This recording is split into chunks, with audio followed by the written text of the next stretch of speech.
자, 오늘의 두 번째 주제는 질건조증입니다. 여성 생식기가 건조해서 여러 가지 불편함이 나타나는 것입니다. 이런 환자들이 굉장히 많습니다. 말을 안 해서 그렇지. 말을 못 해서 그런 거죠. 근데 굉장히 많아요. 임상에서 보면 이걸 호소하는 사람들이 많습니다. 여성의 생식기는 적당한 습기가 있어야 돼요. 남자는 생식기 밑이 습기가 있으면 안 돼요. 습기가 있으면 그 병이에요. 허약해진 거예요. 능력이 안 되는데 성생활을 많이 한 거예요. 근데 여성은 적당히 습기가 있어야 되는데 너무 건조하고 마르면 걸을 때 찢어지거나 상처가 나요. 또는 성생활을 할 수가 없어요. 성생활 안 하면 되지 않느냐. 천만의 말씀. 여성은 습해야 되는 거예요. 근데 습이 너무 많아도 안 돼요. 습이 너무 많으면 뭐예요? 거기 버러지가 생겨요. 그럼 어때요? 냉대화가 나오는 것 같고 찝찝하고, 그러면 습기가 많으면 어때요? 버러지가 생겨요. 그럼 가렵고. 남자는 조해야 돼요. 뽀송뽀송해야 된다, 소위. 근데 밑에가 축축하고 물이 흐르는 것 같다는 그런 사람도 있어요.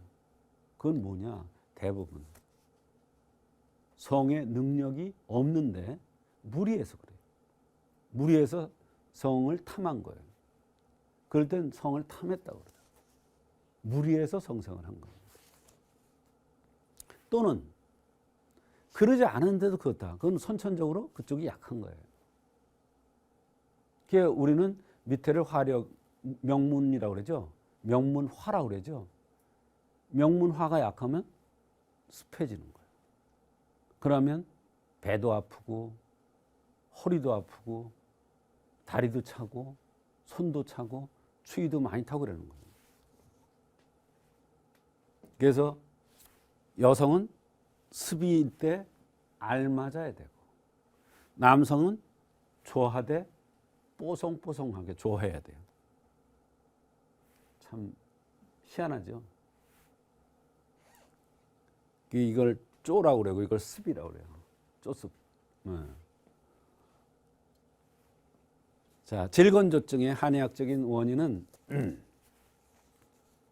첫째, 음혈이 부족돼서 오는 경우가 제일 많습니다. 음혈이 부족된다는 것은 뭐냐면 여성은 어느 정도 엉덩이가 있어야 되는데, 또는 여성은 어느 정도의 가슴이 있어야 되는데 가슴이 없고 엉덩이가 없고 이런 사람들이 있습니다. 또 여성은 지적상이라고 해서 이 하부가 통통한 것이 원칙인데 이렇게 하부가 이렇게 빠진 사람들이 있습니다. 오히려 미인들이 사실은 하부가 빠진 사람을 미인이라고 보는 각도가 있는데 사실은 천만의 말씀입니다. 그런 사람들은 여성인데 남성의 기질이 있는, 남성화된 여성이다. 남성의 기질이 있는 여성이다. 그걸 바로 음혈이 부족된다. 하관이 뾰족. 그래서 여성들은 보면 하체로 엉덩이가 크면서 하체로 살이 있는 게 여성의 기본형이에요. 근데 너무 많아도 문제가 되죠. 근데 너무 빼짝 말라도 문제가 돼. 그걸 음혈 부족하다고 그래요. 그런 사람들이 대개 질건조증으로 고생하는 경우가 많이 있더라. 이런 얘기. 그 다음에 생각이 많으면 질건조증이 옵니다. 무슨 뜻이냐? 여성의 생식기는 정신과 연관이 많습니다. 고민이 있거나 스트레스가 많거나 화가 몹시 나거나 생각이 많으면 생식기에 이상이 와요. 생리가 없거나 생리불순하거나 생리통이 있거나 또는 하혈을 하거나. 말하자면 여성의 생식기는 정신신경과 연관이 있다. 그중에서 곱슬머리인 사람들이 생각이 많아서 질건조증이 오는 경우가 많이 있더라. 이런 경우에 치료가 한의학 아닌 것으로 가능할까요? 안 됩니다. 음혈부족한 것도 마찬가지예요. 그러니까 사실은 질건조증에 대해서 한의학적인 치료는 절대적입니다. 음혈이 부족돼서 오는 거냐, 사료과다에서 오는 거냐, 이거를 따져서 그 구별을 해서 치료하면 질건조증이 한의학적으로 잘 치료될 수가 있습니다. 때에 따라서는 갱년기 증상으로 조열에 의해서 오는 경우가 있습니다. 이건 무슨 뜻이냐, 열이 확 났다 식었다, 열이 확 났다 식었다 이래요. 갱년기 증상이죠. 그런데 이 갱년기 증상은 특징이 여성의 생식기가 폐경이 될 무렵에 나타나는 현상이잖아요. 폐경이 된다는 건 뭐예요? 수가 없는 거예요. 그게 열이 오르는 거를 수가 제어를 해서 조절을 해줘야 되는데 이게 안 되는 거예요. 그게 갱년기 증상이에요. 그러니까 당연히 질건조증이 나타날 수밖에 없는 거예요. 노쇠 현상으로 오는 경우가 정말 많아요.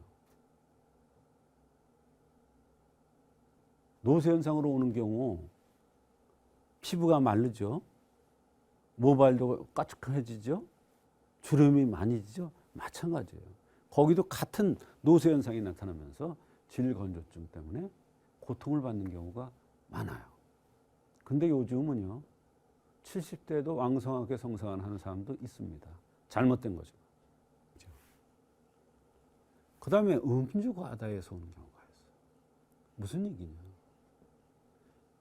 술을 많이 들어보세요.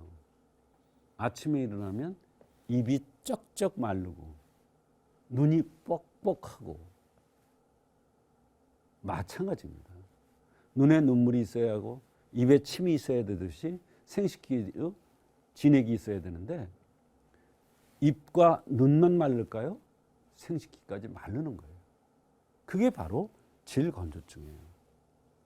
그래서 음주에 대해서 여성을 위해서 무슨 약한 술을 만든다 이렇게 하지만 사실은 음주에 관한 한은 남성보다도 여성이 타격이 더 많습니다. 그 음주 과다에 의해서 이 질건조증이 올 수가 있는 것입니다. 질건조증의 한의학적 치료는 음혈이 부족할 때는 감이대조환, 사료과다에서 올 때는 감이귀비탕, 갱년기 조혈장애에서는 인삼양념탕, 허로에 의해서 오는 경우에는 감이천보탕, 음주과다에서 오는 경우에는 감이대금탕. 이렇게 질건조증도 그 원인에 따라서 치료법이 전혀 다릅니다. 얼마나 잘 되어 있습니까, 한의학이. 그래서 질건조증은 고민하지 마시고 한방 치료를 받아보시면 얼마든지 한의학적으로 원인적인 치료가 가능합니다.